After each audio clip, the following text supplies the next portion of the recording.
Let's go over the chapters 21 to 22 review problems.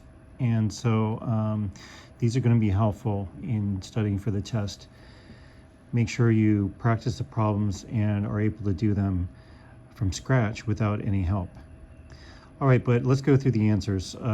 So for the first one, we just need to find the resistance, and we start by finding the radius of the wire, so 0.0002159 meters.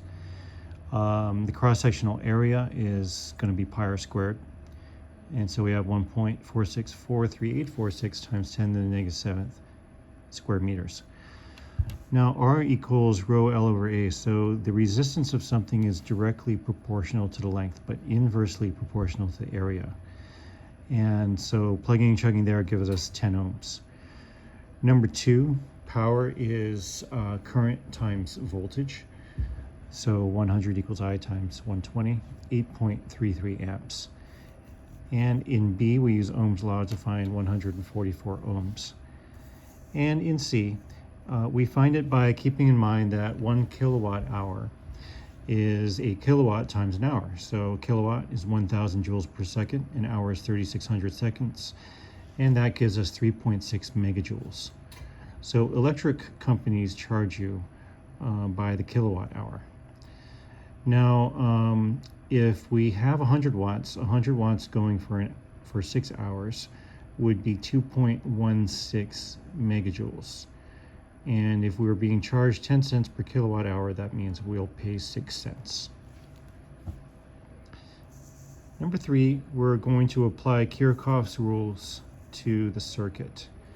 And so we start by doing our drawing and labeling our currents I1, I2, and I3. And remember, we guess their directions initially because we know that if the magnitude of a current is negative, it means that we guessed wrong and we can just change the direction of the arrow. But it's reasonable to start with I1 and I2 coming off the positive terminals of the batteries. Junction rule equation, I1 plus I2 equals I3. Left loop, 19 minus 6I1 minus I3 minus 2 minus 4I1 equals 0. And right loop, 6 minus 4I2 minus I3 minus 2 equals 0.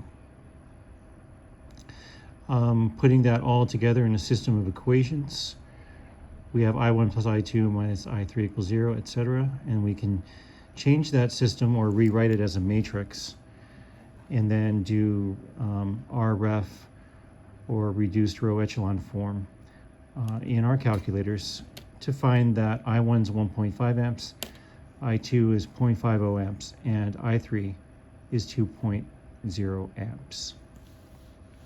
Let's go on to 4. 4 is similar. Again, we're using Kirchhoff's rules. So we map out the circuit. We do our I1 plus I2 equals I3, which is junction rule. And then we do our left loop, right loop. You could have done other loops. You could have done left and perimeter, or you could have done right and perimeter. It doesn't matter as long as you do any 2 of the 3 possible loops.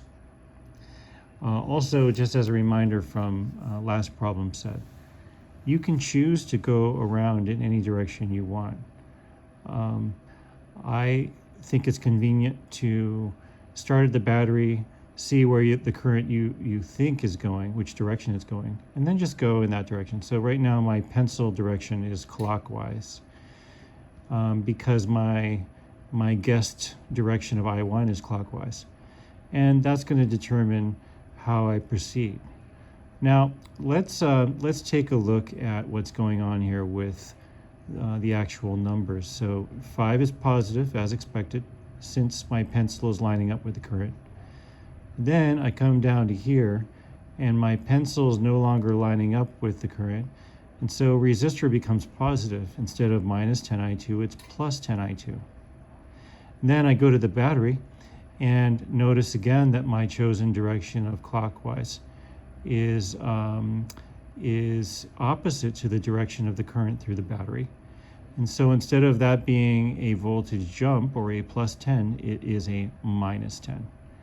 And then, of course, 5.0 here, that's going to be minus 5I, because my direction lines up with the current. On the right loop, we can do clockwise again. And so we have plus 10, minus 10I2, and minus 2I3. Everything there is as we expect, because my chosen direction of the pencil at all times lines up with the direction of the current. So then we lay out our system of equations, convert it to a matrix, solve. I1's 0.50 amps, I2's 0.75 amps, and I3 is 1.25 amps. Now in number 5, we are given some information.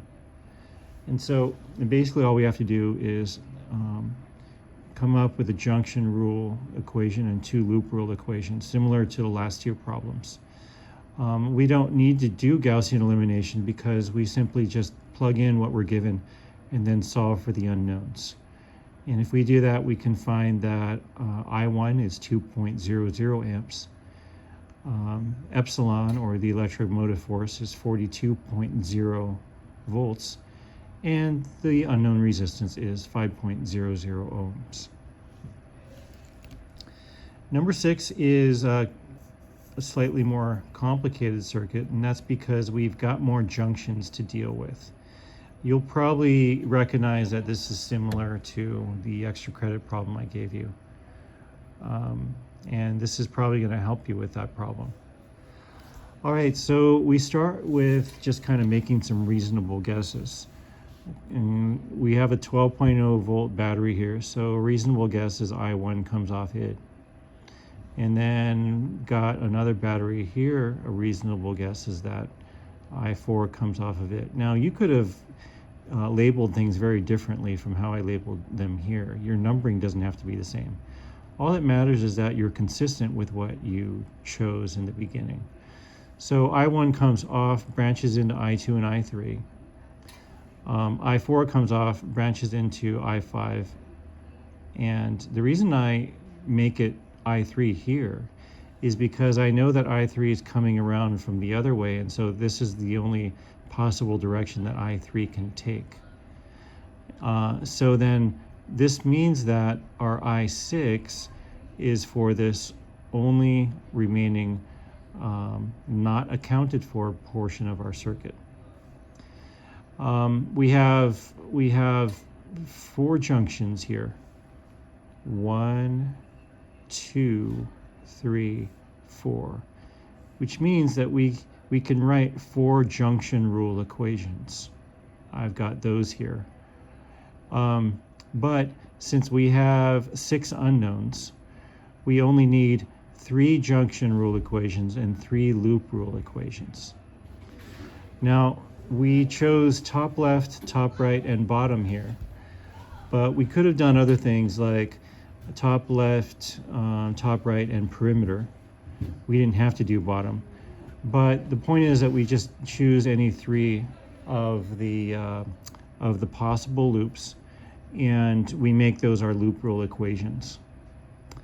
So top left, if I started the battery and go around, it's going to be plus 12 minus 5I2 minus I1 equals 0. Top right, it's going to be 9. So now my pencil is going counterclockwise. So 9 minus 8I5, and then minus 1I4 equals 0. And bottom, what we can do is start at the 9. We don't have to start at the 9, but it's convenient too. And so I have 9, and then notice I have plus 10 I3. And the reason for that is that if I go around clockwise with my pencil, I need to pay attention at all times whether my pencil is in line with the currents or not. And at the 10 ohm resistor, it's not, because I3 is going the other way, and that's why we do plus 10 I3. And then also we do minus 12, because that battery, since I am going around and my chosen pencil direction is counter to the direction of the terminals there of the battery, that's why that's going to be a minus 12. And then plus I1 minus I4 for the remaining two resistors. So putting all that together into a big old matrix, we can do RF on it and find I1's 2.14 amps, I2 is 1.97 amps, I3 is 0.171 amps, I4 is 0.848 amps, I5 1.02 amps, and I6 2.99 amps. All right, moving on then to number 7, we're finding equivalent resistance. And since these are parallel, we do 1 over Rec1 equals 1/4 plus 1/4. So Rec1 is 2 ohms. And then we have to do another Rec because we have, double parallel. And if we do the math right there, we find that we again get 2 ohms. For number 8, we're asked to find the magnetic field. And so we use the equation that's appropriate based on the givens and on the situation. So mu naught I over 2 pi r. And basically the rest is just plugging and chugging. Now, I had to be found with Ohm's law. That wasn't given to us directly. But we can easily find I, since we know the voltage and the resistance. And then we plug that I into the equation. The magnetic field strength then is 10 to the negative 4th Teslas. All right, number 9, we start out simple, which is find the current, so 3.0 amps. We know the direction is counterclockwise because of the right-hand rule. Now, if you need help with the right-hand rules, well, definitely ask me in class before the test, and we can go over them. But we know this because of the right-hand rule. All right, C, for a similar reason, it's going to be in the direction of the positive x-axis. And finally, since this is a situation where we've got, number of turns and we've got a loop, we do mu O n I over 2r. Plugging and chugging gives us 2.5 times 10 to the negative 4th Teslas. In 10, we've got a solenoid. And with solenoids, you have what matters is the number of turns per unit length. That's what the N over L is doing there. And then we know the strength of the magnetic field. We know mu naught, and we know the current. Now we're asked to find the number of turns, and so what we do is we just put in our given length, and we're going to solve for N. And that is 39789, or 3.98 times 10 to the 4th turns. Number 11, we've got the force on a moving charge. So that's QVB sine theta. We know the theta is 45.0 degrees. We also know the velocity is 950 meters per second. Now, it's easy enough to find the magnitude, 10.1 millinewtons. But what isn't as easy is to determine the direction. So again, we have to use our right-hand rule. So what you do is you put your thumb in the direction of the charge's path. You put your fingers in the direction of the magnetic field. And now your palm is going to be facing in the direction of the force. Okay, so if you do this correctly, you can even do this right now. Have your fingers going right horizontally in a plane that's parallel to the plane of the desk. And your thumb is kind of going at an angle there. Well, your palm should be facing down or into the page. So again, when the right-hand rule tells us the direction of our vector. All right, number 12, the force on a current carrying wire. The force on a current carrying wire is the same principle as the force on a moving charge because a wire carries moving charges. So plugging in BIL sine theta and using the right-hand rule like the last problem, we have 3.1 times 10 to the negative 4th newtons down. Down meaning towards the bottom of the page. All right, and finally in 13, we have the torque on a current carrying loop. This is at the heart of every electric motor. NIAB sine theta. It's just a simple plug and chug problem to give us 0.019 Newton meters. That's the torque. Notice that the torque of an electric motor depends on the number of turns of wire, on the current, on the area of the loop, and on the strength of the magnetic field. All right, that's it for this problem set. Be sure to ask me if you need help with the right-hand rules or anything else, and I'll see you in class.